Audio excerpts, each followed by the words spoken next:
now starting to push. It's okay. Push it out. Yeah, it's hard to keep behind me.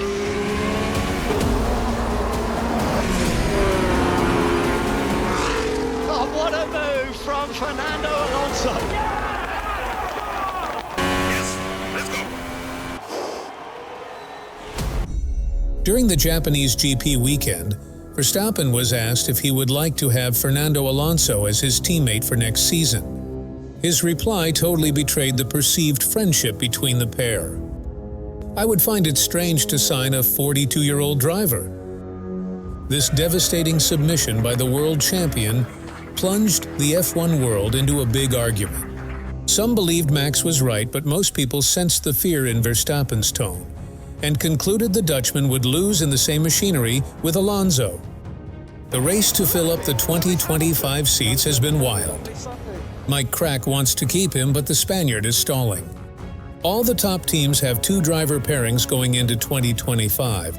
Only Mercedes is a driver short. While their prime target is Verstappen, Toto has nonetheless cast a wider net. Alonso has now emerged as one of their promising options. A move for the Spaniard makes sense in the short term.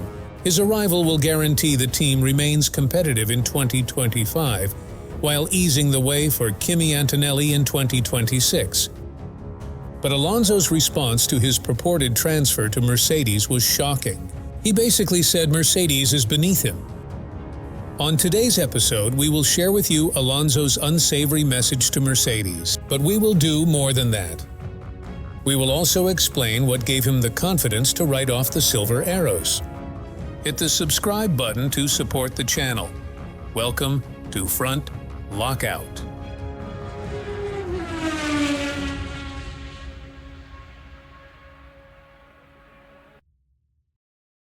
Aston Martin is now a better team than Mercedes. After the Japanese race, Alonso gave a verdict of his own performance.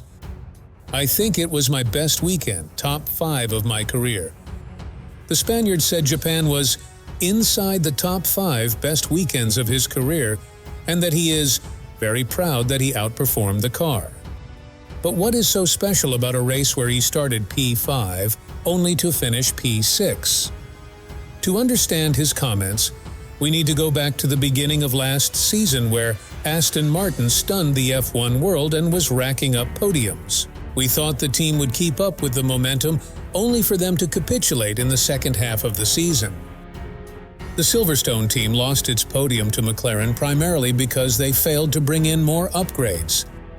Zak Brown, McLaren's CEO, sums it up perfectly. If a team starts at the top in the first race and refuses to bring updates, they will be dead last by the end of the campaign. Their lack of upgrades formed the core of Aston Martin's resolution for this campaign. In the first race of 2024, the team were unbothered by their car's average performance. By the second race in Jeddah, they brought a new front suspension. They made changes to the front wing in Australia. By the fourth race in Japan, they brought a massive aero package. This new proactive approach to upgrades has impressed Alonso so much that he concluded that the team is on the cusp of becoming a top team. The reason is this is exactly how the top teams upgrade their cars almost every race weekend. No other team in the pit lane has such ambitious plans as us. If we contrast this with Mercedes, then you might begin to understand why Alonso thinks so lowly of the team. In the first race in Bahrain, Hamilton and Russell were having cooling issues. By the second race, they had a major downforce problem with Hamilton lacking a little confidence in the rear of the car. In the third race in Melbourne, both cars suffered DNFs. While the FIA blamed Alonso for Russell's crash, Hamilton's engine shut down altogether. Their lackluster performance continued in Suzuka. And then Toto Wolff suddenly has an epiphany, declaring that the mechanical aspects of the car are not better aligned with its aero qualities. It is 3 years into the ground effect era, and Mercedes is slipping to the midfield. It was against Aston Martin's strong showing in Suzuka and Mercedes's unending problems that Alonso was asked whether he would fancy a switch to the silver arrows. Mercedes is behind us, so it doesn't feel very attractive. By this statement, Alonso has told Mercedes something they have refused to tell themselves. They are no longer a top team and are about to fall behind Aston Martin in the pecking order. A Mercedes move doesn't make sense to Alonso on a few grounds. Both teams are next to each other on track. Every race week, he is fighting close to Russell. More so, despite having a significantly weaker teammate in Lance Stroll, Aston Martin are just a single point behind Mercedes on the Constructors' Championship.